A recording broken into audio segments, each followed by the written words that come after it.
Vamos lá, pessoal. Então, admitindo o momento do equilíbrio, vamos lá, chega junto aqui comigo.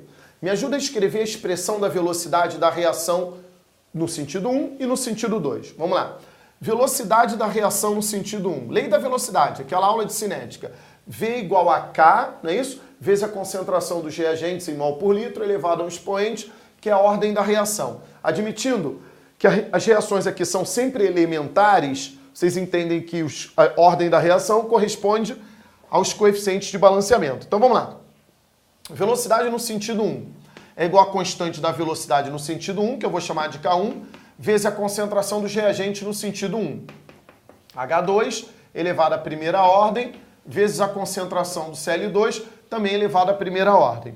Agora, escreva junto comigo a expressão da velocidade no sentido 2. Sentido 2 é reação inversa. Então, quem é o reagente do sentido 2? É o HCl. Então, V2 igual a K2, vezes a concentração do HCl, elevado ao quadrado, tá certo? Que é o coeficiente de balanceamento. Só que vocês sabem muito bem que no equilíbrio, o que acontece no equilíbrio, pessoal? No equilíbrio, V1 igual a V2. Se V1 igual a V2, me ajuda, por favor? Eu quero você me ajudando a igualar as duas velocidades, porque a reação está no equilíbrio, admitindo aquele tempo T1 que eu mostrei no gráfico. Vamos lá, então. Então fica assim, K1 vezes concentração do H2 vezes concentração do Cl2 é igual a quê, pessoal? A K2 vezes concentração do HCl ao quadrado. Sendo assim, me dá mais uma ajuda? Vamos colocar constantes para um lado e concentração para o outro lado. Então vem aqui. K1 sobre K2 vai ser igual. Vamos lá, galera. Concentração do HCl ao quadrado. Vê se está certo. Passei o K2 para lá dividindo. E agora eu vou passar o H2 e o Cl2 para cá também dividindo. Sobre concentração do H2 vezes concentração do Cl2.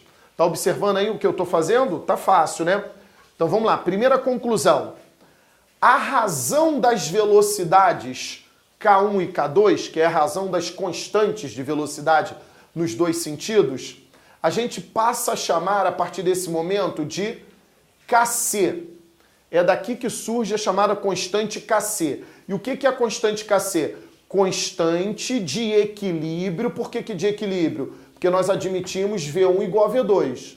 Então é a constante de equilíbrio em termos de concentrações em mol por litro. Esse C é de concentração. E você sabe muito bem que esses colchetezinhos indicam concentrações em mol por litro. Então, o que é o Kc? É a razão entre as constantes de velocidade no sentido 1 e 2.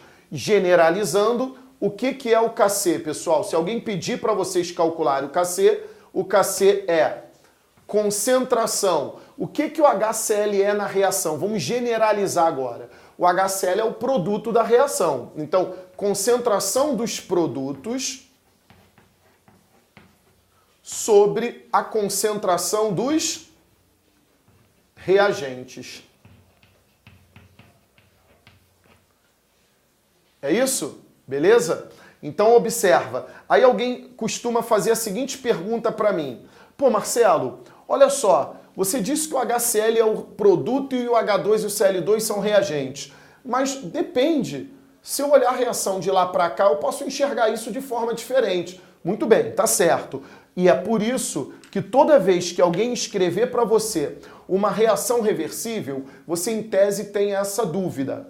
Quem é reagente, quem é produto? Depende do sentido em que a gente está olhando a reação. Pois é, mas toda vez que uma reação for escrita, é para que você sempre lembre que o lado esquerdo representa sempre os reagentes e o lado direito representa sempre os produtos da reação. Ou seja, existe uma reação sempre principal. E a reação principal é sempre a reação direta.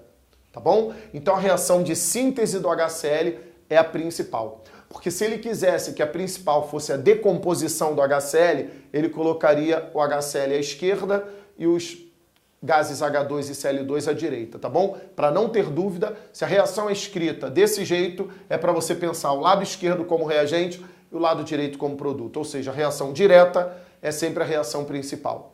Moral da história, se alguém pedir para você calcular a constante de equilíbrio Kc, o que você precisa ter para calcular essa constante? A concentração dos produtos em mol por litro no equilíbrio e a concentração dos reagentes em mol por litro no momento que a reação entrou em equilíbrio. Lembrando, constante de equilíbrio só se calcula no momento que a reação entra em equilíbrio.